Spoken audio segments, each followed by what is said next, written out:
tell me, you have a show here about ancient apes from Egypt. Could you tell us a little about the show? Yes, it is a development actually in Egyptology, which we show in the museum, where one part of the show is the archaeological part about apes, about monkeys, about baboons. And another part is the actual research that's done by medical people into the history of DNA, AIDS, and all these kind of things. And these people have discovered things Egyptologists themselves have never been able to discover.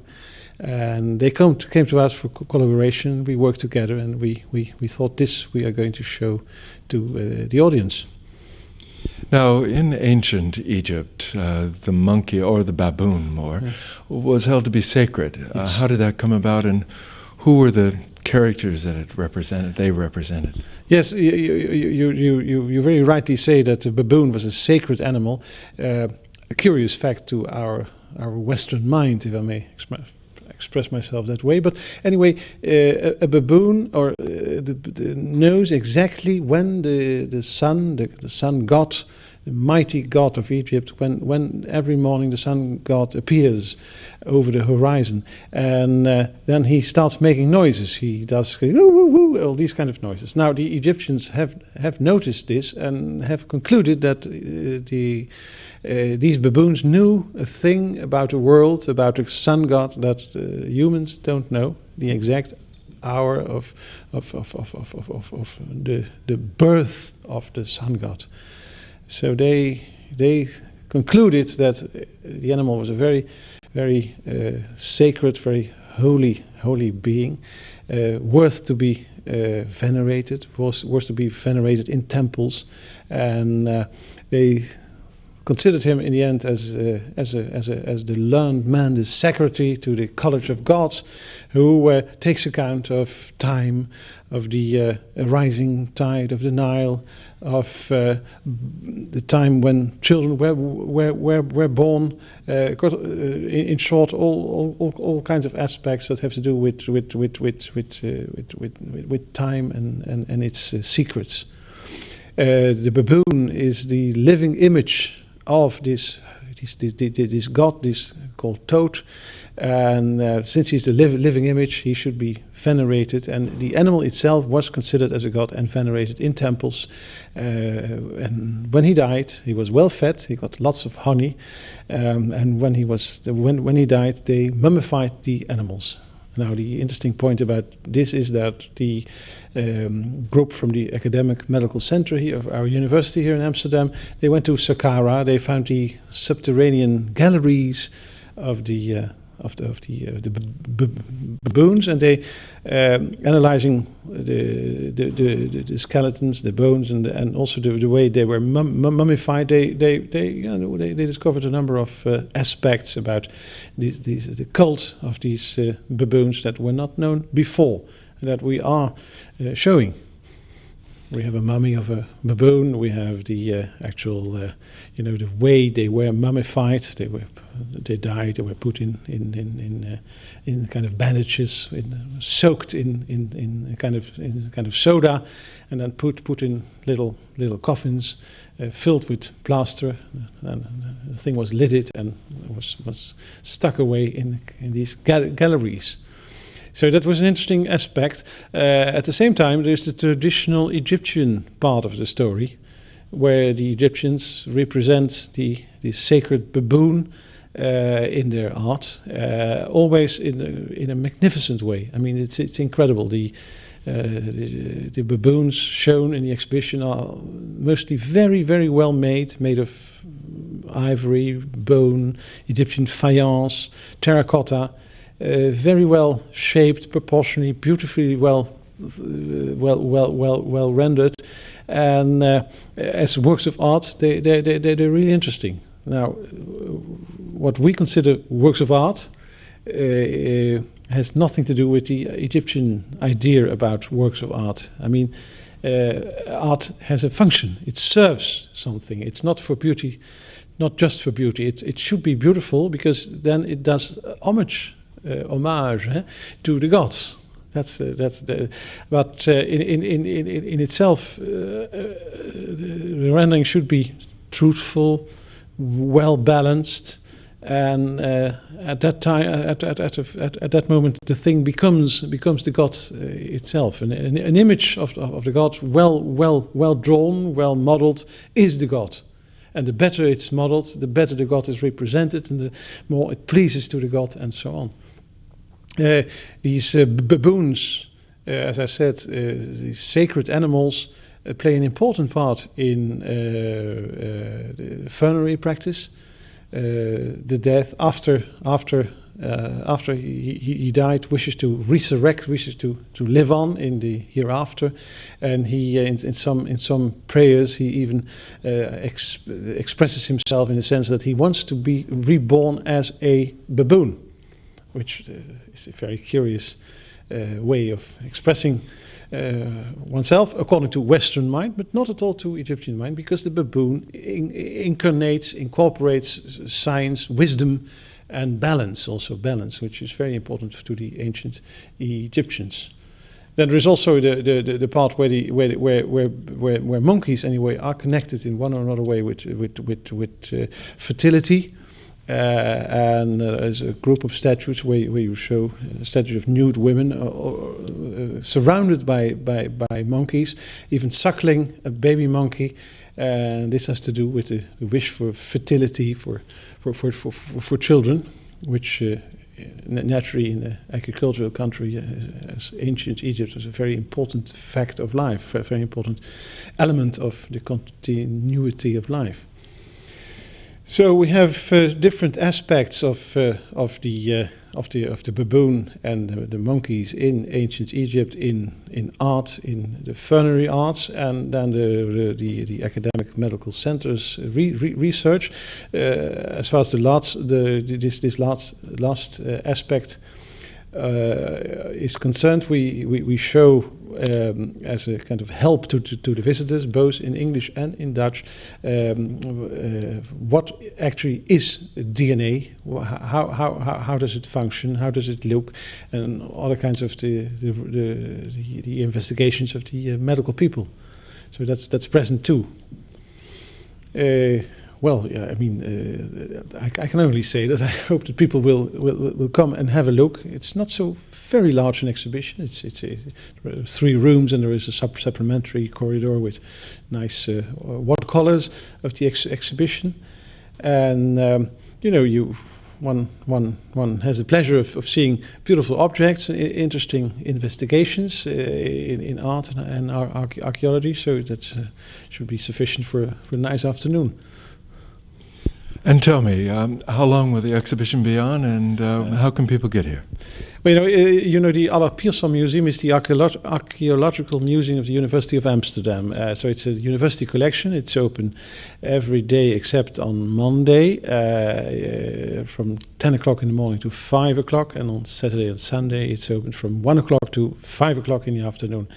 And it will be on show. The exhibition will be on show during all the summer month till the 29th of October. Well, Robert, thank you very much for being with us today. Okay.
Mika, I'd like to ask you a little about the commercial side of ancient art. Now, we've seen a lot of art in the Allard Pearson that is always in cases, you know.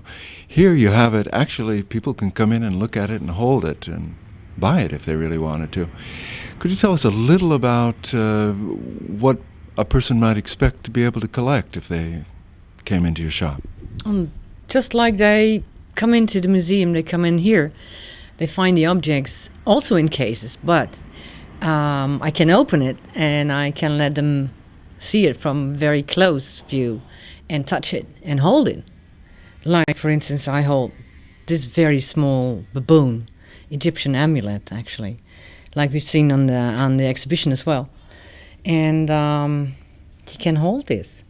It's not only in the case, it's also in your hand if you want to.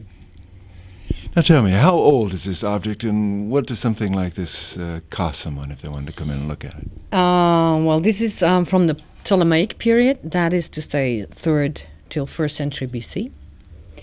You can conclude that from the color of the green, the color of the faience. And that's a very handy sort of criterion. And it cost 2,250 guilders. Then it's yours. Well, for something that old, almost 2,000 years old, it's only a guilder a year. Oh yeah, you see it that way. So, as we saw in the exhibition, the baboon and the monkey were held sacred in Egypt. When you find objects, are there special collectors that like baboons or like that as a portion of their collection? Is it a unique thing? Yeah, there are some collectors who only go for baboons or apes or whatever, or a special sort of animal. For instance, the cat is very famous, and a lot of people love cats, especially the bronze ones, but also the small amuletic ones. Yeah, cats is maybe the most favorite animal from Egyptian art. Now, we saw in the exhibition that there were these containers that actually were used to house the organs of the embalmed priest or whoever the person was. Yeah. Do you ever get any of those? Yeah, I happen to have a set of 3 of these canopic jars, they call it. There should be 4 because they should be the 4 sons of Horus. And one of them was the baboon as a protector of the lungs. And it was, I have it here, a container, a vase, a jar, with the lid carved in the shape, in this case, of a baboon. And he was called Hapi, and he was the protector of the lungs. Now, in the 18th dynasty, there was this tradition that you take out 4 organs of a person that was dead, and you put it in a jar. But later, they sort of dumped that tradition in a way that they let the organs in the body. But they had to give the jars into the grave, because it was tradition that a person should have these protectors with him in the grave. But they were so clever, these Egyptians, that they gave the jars with the dead body, but they were sort of dummies, as they call it, because they didn't hollow it out anymore, like here. And I think that was a very clever thing. Well, certainly saved some work, huh? Yeah. Why do bother? And well, this one, the Hapi jar, stood for the lungs. Now, I know you have some beautiful Egyptian objects here in your shop. Do you have things other than just Egypt? Could somebody that was interested, say, in Greece or Rome, also find things here? Yeah, I have actually more cultures. I have Sumerian, Babylonian things. I do have things from Greece, from Italy, from Etruria, from the Roman period as well. And some Byzantine, but then I stop. So globally I go from 3000 BC till 580. And then I know nothing anymore. It seems so astounding to me always that one could actually own something 5,000 years old, and actually how beautiful these things are. Do you have any preferences or ideas that you really love? Special things? Yeah, for me, it's the Greek vases. I love them, and some of the marbles. Oh yeah, they're very beautiful marble sculptures that you go for that. It's such a beauty for the eye. You really get thrilled. Now, people that might be interested in looking at these objects and maybe even starting a collection, can they just come and visit you and talk about it? Oh, yeah, every day, if they like to. I'm open every day, Monday to Friday, from 12 till 6. And prices are ranging from, well, let's see, some couple of hundred guilders till 100,000, something like that, but not beyond that. So, in fact, if someone really wanted to see these things and wanted to actually own them, you can help them. I'd be glad to. Mika, thank you very much for being with us today. You're welcome to.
Hello, this is David Heine, Aspect Art. We're once again in the Museum van Loon, that beautiful canal house on the Keizergracht. This time it's for the house's original owner, or actually he was a renter, not an owner, Ferdinand Bol, a pupil of Rembrandt's, one of the few of which took up etching as a form of art. The Museum van Loon has got together all of Ferdinand Bol's etchings, and they're now on display in a splendid little show of which Tonko Griever, the curator of the show, is going to tell us a little about Ferdinand Bol and the history of his relationship to this house. So join us now for Tonko Griever in the Museum van Loon.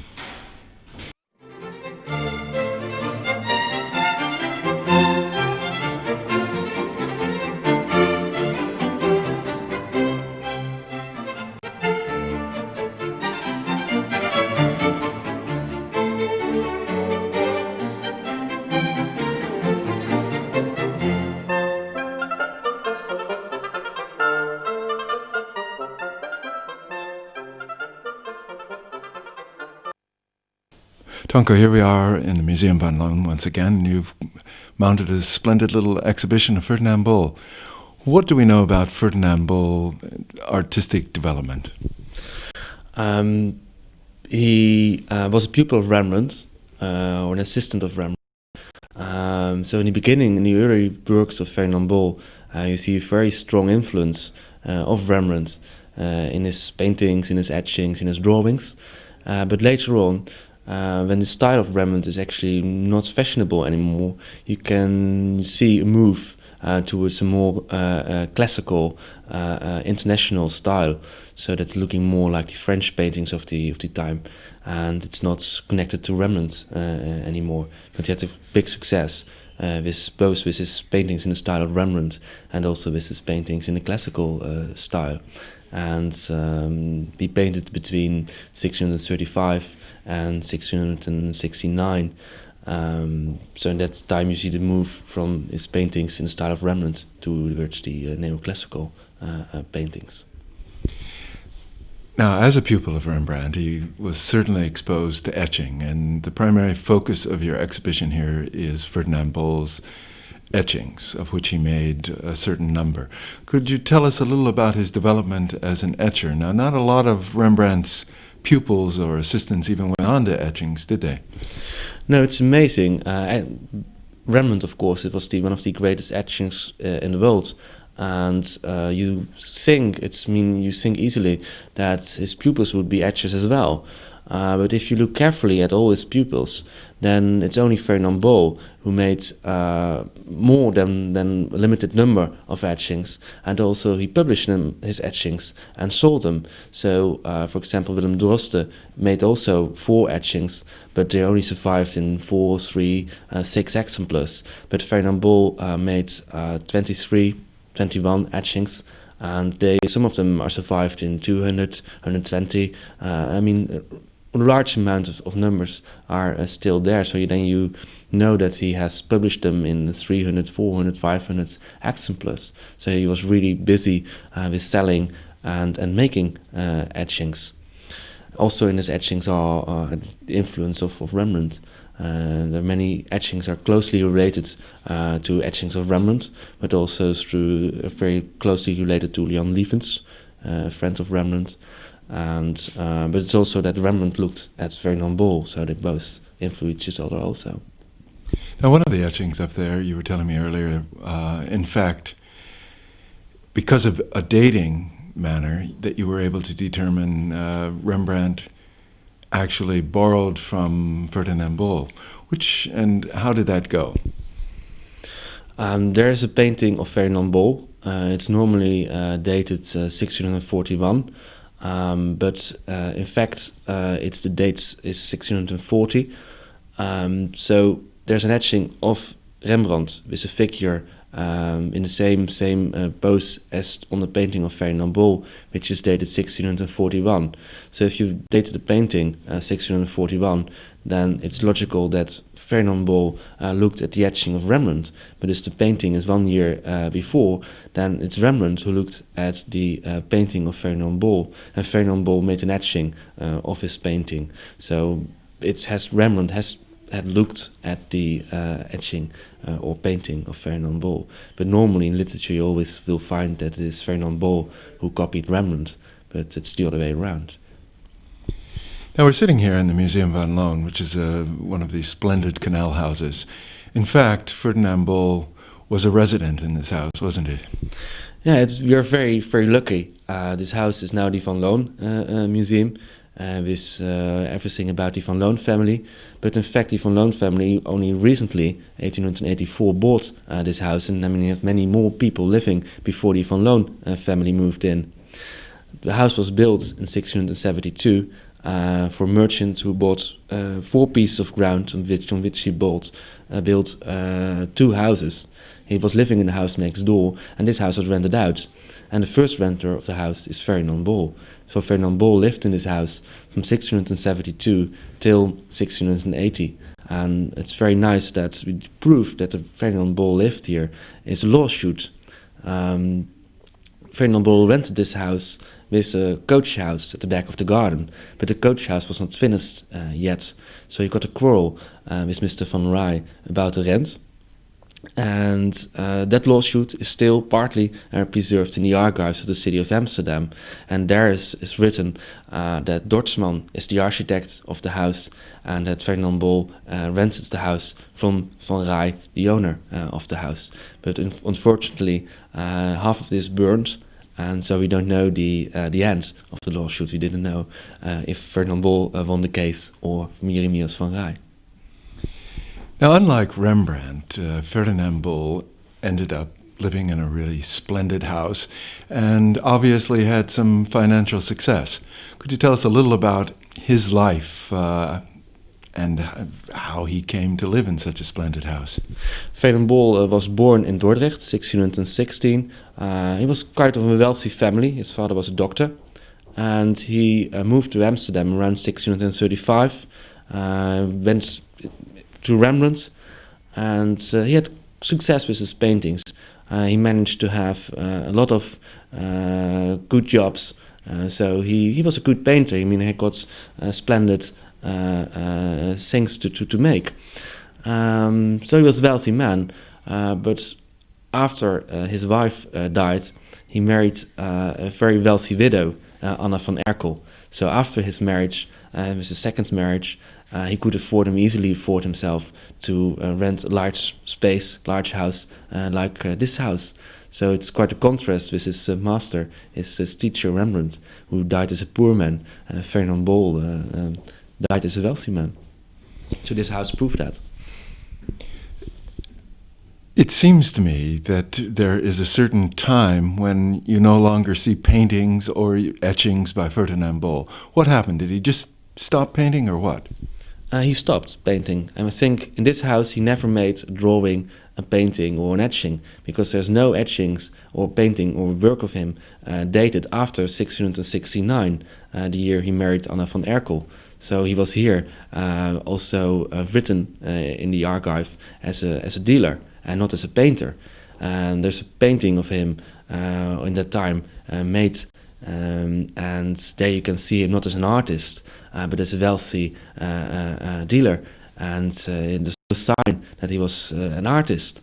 But I think it's more our romantic view of a painter who is so dedicated to his art that he continues to paint all his life. But I think in the 17th century it was also a career, and he was 45 years old, and he just stopped. He retired of painting, and I think it's contrast with our opinion about art. But I think in the 17th century it was not that. It was not unusual to do so. Now, during Ferdinand Bol's career as a painter, he was most famous for some very large paintings. Did he do something for the Stadhuis? Yeah, the biggest success Ferdinand Bol had was when the new town hall Stadhuis was built. He got a very honorable job to do, to make a very large painting, Pyrrhus and Fabricius. It was the painting of the Stadhuis of the town hall, and was the talk of the town. Everyone knew the painting. People went to see it. Also visitors from abroad. It was a very well-known painting, a very important painting. So you can say that that was the top of his career when he got the job to make that painting, because it was really in one of the more important rooms of the town hall, the Burgomaster room, and there's that painting. So it was really about the moral, about ruling a city. It was Ferdinand Bol who painted it. That's why we have got a combination. You can buy here tickets, which also gives entrance to the Stadhuis. So you can see here his house as a proof of his success and his wealth. And you can also visit the Stadhuis, now the Royal Palace on Dam Square, to see his masterpiece. His proof of his success can be seen here and in the Royal Palace. Well, speaking of here, you have this exhibition up now. How long will it be here, and when can the people come and see it? The big exhibition will be here in the house till the end of August. And because of the exhibition, we opened the house every day from 11 till 5 o'clock, so people can visit us every day, daily. It's the museum open. So as well as coming to see the exhibition, they can see a lovely old 18th century canal house. Yeah, I have to warn the people that the house itself is 18th century. So you shouldn't expect 17th century interiors here in the house. But Ferdinand Bol is back, but not in his own interior, but he's back with his etchings, documents and paintings. Danko, thank you very much for being with us today. Thank you very much.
Anton van Dyke was one of the superstar painters of the 17th century.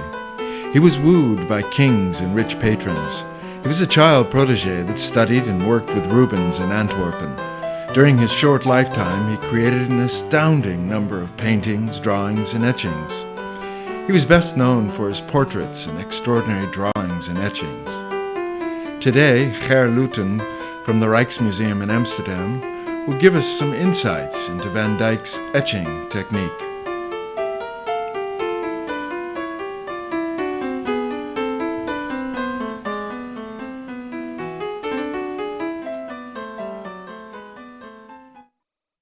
We mustn't forget that these are unfinished states, although some of them were printed in a number of, say, 25 or 30 to be distributed, I think, among the sitters and relatives of them. A lot of them were worked out later. Here you see different stages. I think the head was done by Van Dyke. This is a friend of the artist. He was the still life painter Frans Snijders. He did a painting of him, and then he repeated that face in this print. And what you can see is he did the head in a very typical way, very typical of Van Dyke. And then in the back, he wanted the background to be filled in, and he, as an indication, he did a few lines, a little bit of hatching. And then in the next stage, there comes a plate cutter who, according to the instructions of Van Dyke, finishes the whole plate and fills in the background. But this is where the direct involvement of Van Dyke stops. This is the last stage in which he touched the etching needle, and then he left it for others to finish. Here, the finishing has already started. We think that also here the head was done by Van Dyke and the collar, and that also there was some similar sort of an indication of the background near to the head, and then the poor engraver who came afterwards had to build up the background in a way that it would work it would work nicely, and he started here, and in the end the figure gets arms and hands, and he reaches out as it happened in the painting that is the basis for the print. So there are various stages that survive so that we can still have a glimpse at how it came about, but we shouldn't forget that what we now feel is very attractive about these prints, the sort of uncompleteness about them, that was not foreseen from the beginning. They were working step by step towards something that in this case worked like a reproduction of a painting and not as a timeless piece that this has become to us.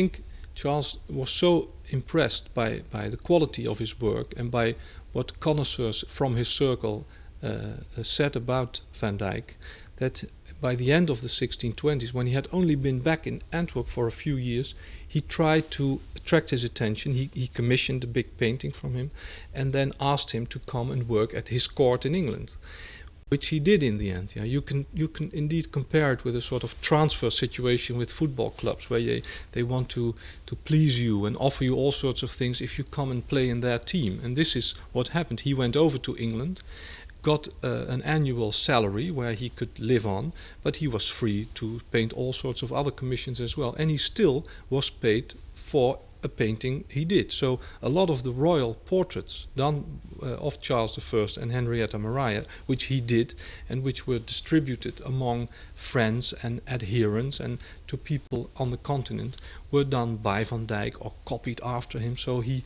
did a few of these works that have become true icons of royal portraiture, and after that a lot of people have fashioned the portraits of kings and queens after his models, you can say, and that's what happened. And he went back in 1634-35 for a short time to Brussels and Antwerp, but he remained in England until he suddenly died in the winter of 1641. So it is still a matter of great. I'm still puzzled by the enormous production that somebody in such a few years could have had. He must have mastered a very economic way of painting. So I think there are quotes from the 17th century saying that he did a painting in 3 hours, at least roughly, the likeness and all that. And then, of course, he would use people to complete the dress or something. But it would always have his touch. But the essence of a painting was there in a few hours, and that is very remarkable. Now, he did, in fact, marry into the court, did he not? Yeah, he married a lady in waiting.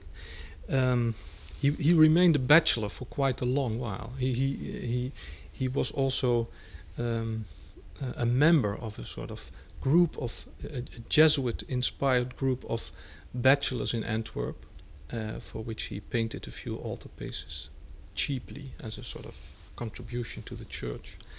And then in England he had relationships with women, we know that, but only a year and a half before he died, he married this lady who's called Mary Ruthven, from high descent, and then she bore him a daughter, which was baptized on the day Van Dyke died. So they never grew up, and she only lived 4 years after Van Dyke died. So this girl was brought up in Antwerp by his sisters and became the heir to his artistic heritage. Good enough. Okay. Thank you very much for talking with us today. Okay, thank you.